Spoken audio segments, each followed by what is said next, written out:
Today we're going to show you one of the nicest fish stores we've ever seen. Fish Gallery in Dallas, Texas. And some other cool stuff too.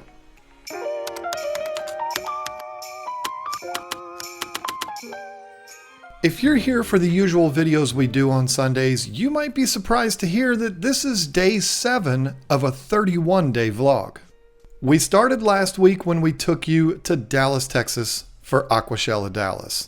We had plenty of footage of setting up the show, including Lisa doing an amazing aquascape which was sold in a silent auction to benefit Bartek. If you wait till the end of the video, I'll show you who won that tank. And trust me, he's a lucky guy, because that tank was incredible. Thank you. And that wasn't the only incredible aquascape Lisa did. She also did one as a demonstration on the second stage showing how she likes to scape beta tanks. This tank was included in the raffle, and just like the last one, I'll show you later the lucky guy that won that one. But I gotta be honest, when it came to Sunday, I didn't get a whole lot of footage. It's not because I didn't want to, it's because the weekend was so busy and chaotic that once we got to Sunday, the last thing I was thinking about was pulling out my camera. But you don't have to worry, because I have plenty of footage to show you from an event we went to on Friday night in Dallas. And later in the video, I'm going to show you what I believe is the most beautiful aquarium I've ever seen in my life. And the coolest thing about it is, I watched it being built. But first, let's talk about Friday night. This was the special event that was held for VIP ticket holders, and this time it was at the Fish Gallery.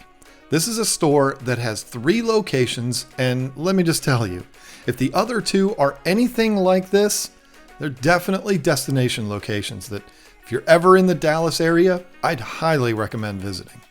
I've said it many times that Aquariums Unlimited in Virginia Beach is my favorite fish store, and I stand by that. But this one is a very close second. This is the kind of place that you can go to just to enjoy yourself, like you're visiting a public aquarium. They had tanks of all different sizes that are perfectly aquascaped and absolutely immaculate. This store did something that I've never seen before, and if you'd told me about this beforehand, I'd have been like, that's gonna look terrible. But once I saw it, I was like, oh, okay, I get it. All of the stands holding aquariums and the trim around the aquariums were white. When you think about how difficult it is to maintain aquariums, imagine how much more difficult that would be if they were all white. It gives me nightmares. But this store pulled it off beautifully.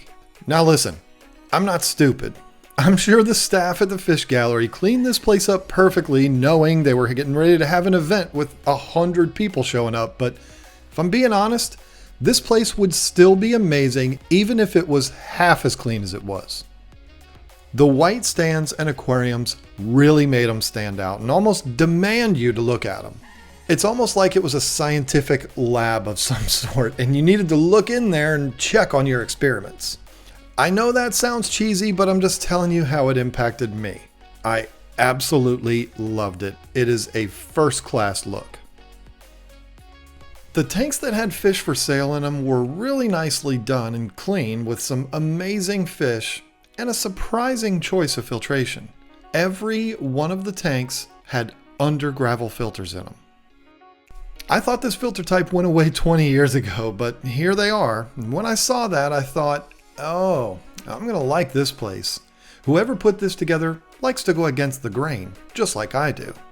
I like the way they think, and nowhere was that more prevalent than the tank I'm gonna show you in a bit. This tank is not only breathtaking, but it also makes a statement, which is, hey, take your rule book and shove it up your ass. I love that. But there's much more to see before we get to that, including an amazing koi display with a huge fly river turtle in it. Lisa was absolutely enamored by that turtle. Maybe you might see one of those in our fish room someday. Who knows? What Lisa wants, Lisa gets. They also had this funny little goldfish tank with a bubble in the center that Lisa and I played with for a while. I've never seen anything like that before, but it was a lot of fun. To me, the thing that made this store so different than anything else I've been in is the fact that There were so many little rooms that you wouldn't expect to see in a fish store, like a conference room with, of course, a nice tank in it, and an elevator that went up to the second floor with fancy offices all over. I never went up there because it didn't look like a public area, but the way it looks down over the store just looked really, really cool to me.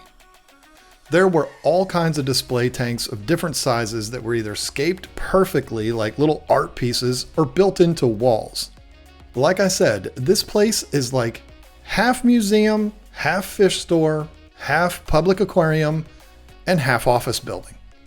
But there's no bigger statement in this store than the 20-foot wide, 4-foot deep, and 6-foot tall tank. I swear, I spent more time looking into this tank than anything else. Not only is this thing huge and absolutely perfect, but like I said earlier, it breaks so many rules that it makes me love it even more. Of course, when I say it breaks the rules, I'm talking about fish being mixed together that all of the so-called experts would tell you can't be done.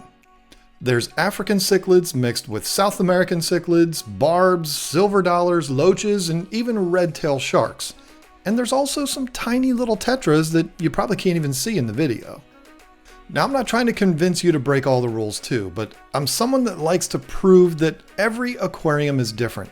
And just because some crusty old timer tells you you can't do certain things doesn't mean it's true.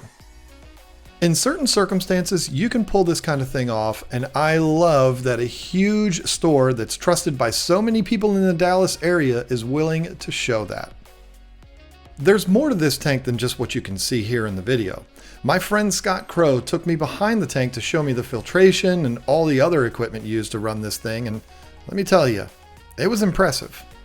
Unfortunately, I didn't get any footage of that area because, I'm going to be honest, I wasn't sure if we were even supposed to be back there, so I just left my camera in my pocket.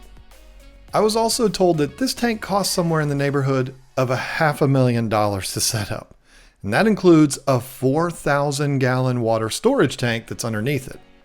I don't know if that's true or not, but just looking at this thing, it doesn't seem to be so far off. Oh, and by the way, I was told this tank is approximately 2,800 gallons.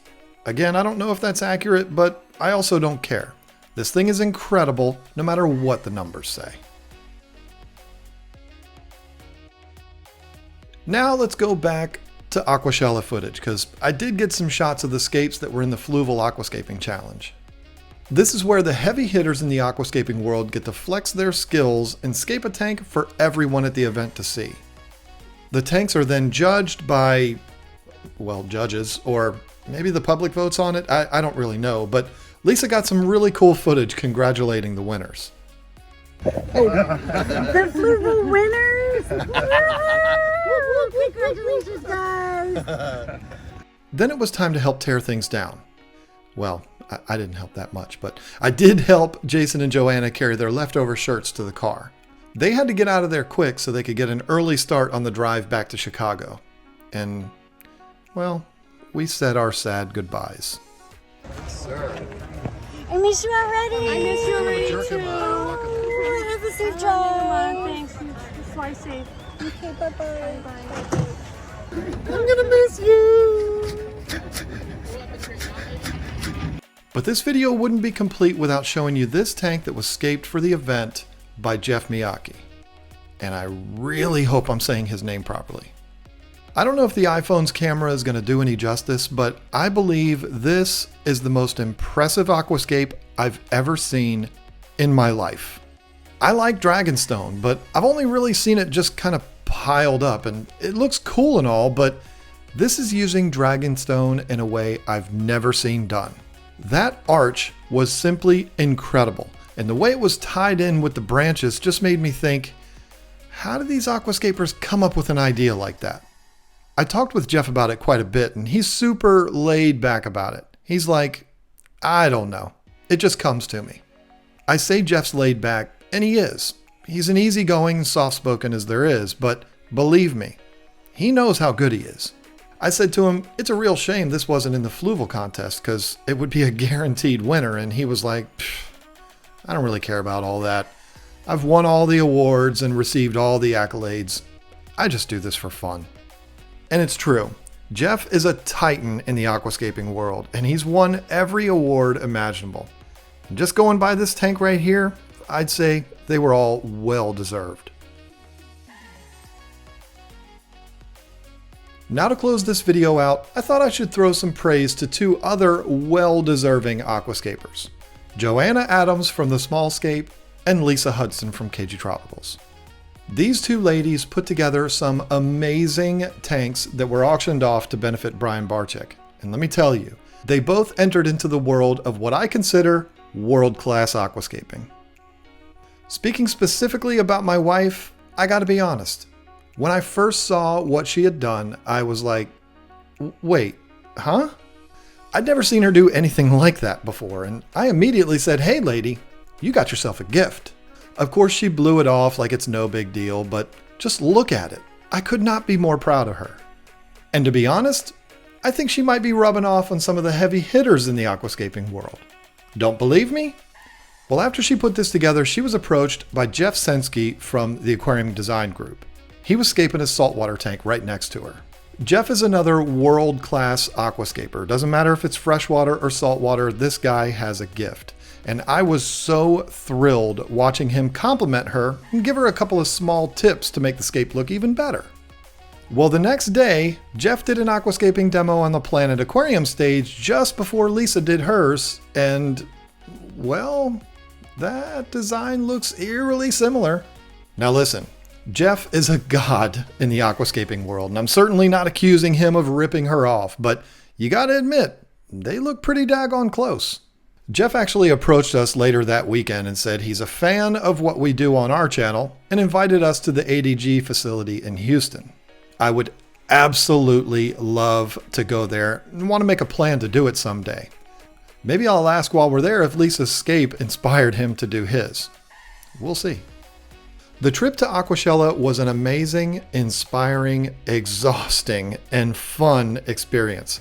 I even made a couple of really big business contacts while we were there. I'll tell you about those in a couple days, but for now, that's it.